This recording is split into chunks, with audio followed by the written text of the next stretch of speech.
नमस्कार, उत्तराखंड परिक्रमा देख रहे हैं आप और मैं आकाश देशवाल। उत्तराखंड परिक्रमा में आज की शुरुआत करेंगे मुख्यमंत्री पुष्कर सिंह धामी से, जिन्होंने एक देश एक चुनाव को लेकर बड़ा बयान दिया। उन्होंने कहा, प्रधानमंत्री नरेंद्र मोदी की अवधारणा वन नेशन वन इलेक्शन देश को उन्नति की ओर लेकर जाएगी और हम इसका स्वागत करते हैं। माननीय प्रधानमंत्री नरेंद्र मोदी जी की हमेशा देश को विकास की ओर ले जाने की सोच है। एक भारत श्रेष्ठ भारत की सोच है। दुनिया का नेतृत्व भारत करे, दुनिया का अग्रणी देश भारत बने, उस दिशा में उन्होंने जो वन नेशन वन इलेक्शन जो अवधारणा है, निश्चित रूप से ये देश को अग्रसर करने वाली है, उन्नति की ओर ले जाने वाली है। और श्री रामनाथ कोविंद जी जैसे व्यक्ति, जिनका इतना लंबा अनुभव रहा है, देश के राष्ट्रपति रहे हैं, तो निश्चित रूप से बहुत ही उनका इस पद को स्वीकार करना, इस दायित्व को लेना, ये अपने आप में बहुत बड़ी बात है और हम इसका स्वागत करते हैं कि इस प्रकार की व्यवस्था देश के अंदर लागू होनी चाहिए। भाजपा राष्ट्रीय सह कोषाध्यक्ष व सांसद नरेश बंसल ने केंद्र सरकार द्वारा पूर्व राष्ट्रपति रामनाथ कोविंद की अध्यक्षता में एक देश एक चुनाव विषय पर बनाई कमेटी का स्वागत किया। सांसद नरेश बंसल ने इस ऐतिहासिक पहल का स्वागत करते हुए इसे देश की इस समय जरूरत बताया। मैं समझता हूँ ये देश के हित में एक सार्थक कदम है। इससे देश के बहुत से संसाधनों का भी बचत होगी जो विभिन्न चुनावों में खर्च होते हैं तैयारियों में। और जब देश में हर समय कहीं ना कहीं कोई ना कोई चुनाव होता रहता है, उसके आचार संहिता के कारण विकास के कार्य भी अवरुद्ध होते हैं, वह भी अवरुद्ध होना बंद होंगे। मुख्यमंत्री पुष्कर सिंह धामी ने राज्य की स्थापना के लिए 1 सितंबर 1994 को शहीद हुए आंदोलनकारियों के शहादत दिवस पर खटीमा में शहीदों की मूर्तियों का अनावरण कर श्रद्धांजलि दी। इस दौरान मुख्यमंत्री ने शहीदों के परिजनों को शॉल ओढ़ाकर सम्मानित भी किया। अल्मोड़ा जिलाधिकारी विनीत तोमर ने हल्द्वानी और अल्मोड़ा राष्ट्रीय राजमार्ग पर क्वारब पुल के पास भारी मात्रा में मलबा आने से अवरुद्ध मार्ग का स्थलीय निरीक्षण किया। इस दौरान अधिकारियों को निर्देश दिए गए कि एक एक कर वाहनों का आवागमन किया जाए। जिलाधिकारी सोनिका ने आईटीडीए में डेंगू कंट्रोल रूम का निरीक्षण किया। डेंगू पर प्रभावी नियंत्रण के लिए अधिकारियों को त्वरित कार्रवाई के निर्देश दिए। साथ ही जनमानस को डेंगू से संबंधित किसी भी शिकायत के लिए टोल फ्री नंबर जारी किया। नमस्कार, डेंगू से संबंधित किसी भी जानकारी के लिए आप सभी कृपया संपर्क कर सकते हैं हमारे टोल फ्री नंबर 1800-180-2525। धन्यवाद। पूर्व प्रधानाचार्य व सामाजिक कार्यकर्ता जगपाल सैनी ने शिक्षा विभाग की कार्यशैली पर बड़े सवाल उठाए। उन्होंने कहा कि खानपुर में संचालित हो रहे कन्या इंटर कॉलेज और उसमें हुई अनियमितताओं की शिकायत शिक्षा विभाग से लेकर शिक्षा मंत्री तक की है, लेकिन मामले में कोई भी कार्रवाई नहीं हो रही। उसके बाद सब सर्टिफिकेट फर्जी हैं, बीए का भी फर्जी है और बीएड का भी फर्जी है।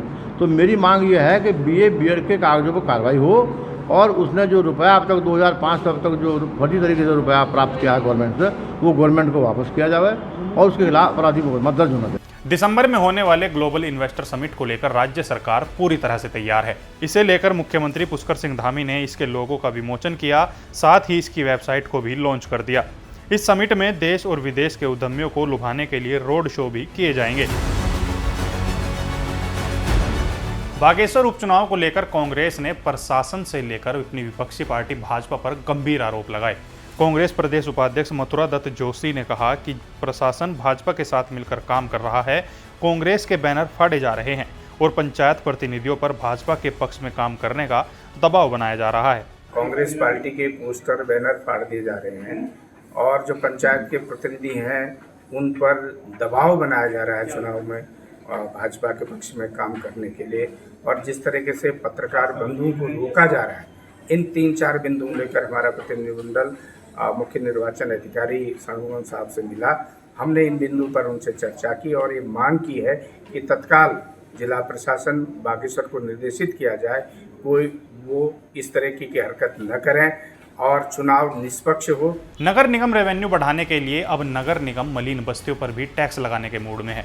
मेयर सुनील उनियाल गामा का कहना है कि मलिन बस्तियों की मांग थी कि उनको नगर निगम में शामिल किया जाए और उन बस्ती में टैक्स लगाया जाए, जिसको देखते हुए हमने टैक्स लगाने का फैसला लिया है। मुख्यमंत्री पुष्कर सिंह धामी ने मसूरी में शहीद स्मारक पर पुष्प चक्र अर्पित कर शहीद राज्य आंदोलनकारियों को श्रद्धांजलि दी। इस अवसर पर मुख्यमंत्री ने मसूरी में शहीद राज्य आंदोलनकारियों के परिवारजनों को भी सम्मानित किया। देहरादून में विधानसभा सत्र पास आते देख विधानसभा क्षेत्र के आसपास नेहरू कॉलोनी थाना पुलिस ने बाहरी लोगों का सत्यापन किया। 42 मकानों में किराएदार बिना सत्यापन रहते पाए गए। इन मकान के मालिकों का पुलिस एक्ट में चालान कर 4.20 लाख का जुर्माना लगाया गया।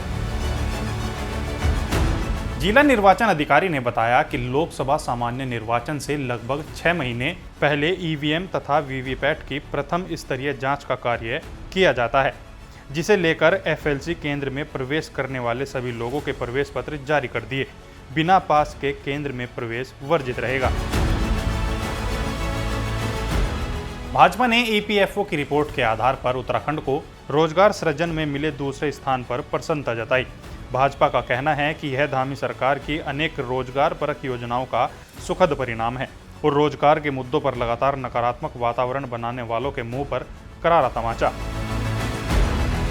सचिवालय में स्वास्थ्य सचिव डॉक्टर आर राजेश कुमार की अध्यक्षता में मानसिक स्वास्थ्य प्राधिकरण की महत्वपूर्ण बैठक संपन्न हुई।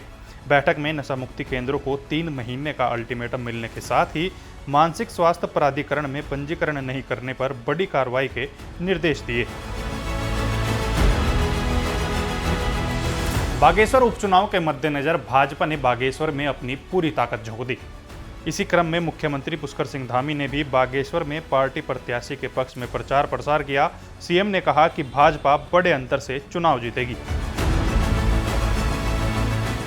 तो आज के लिए उत्तराखंड परिक्रमा में इतना ही। कल फिर हाजिर होंगे कुछ अन्य खबरों के साथ। तब तक देखते रहिए क्राइम पेट्रोल। नमस्कार।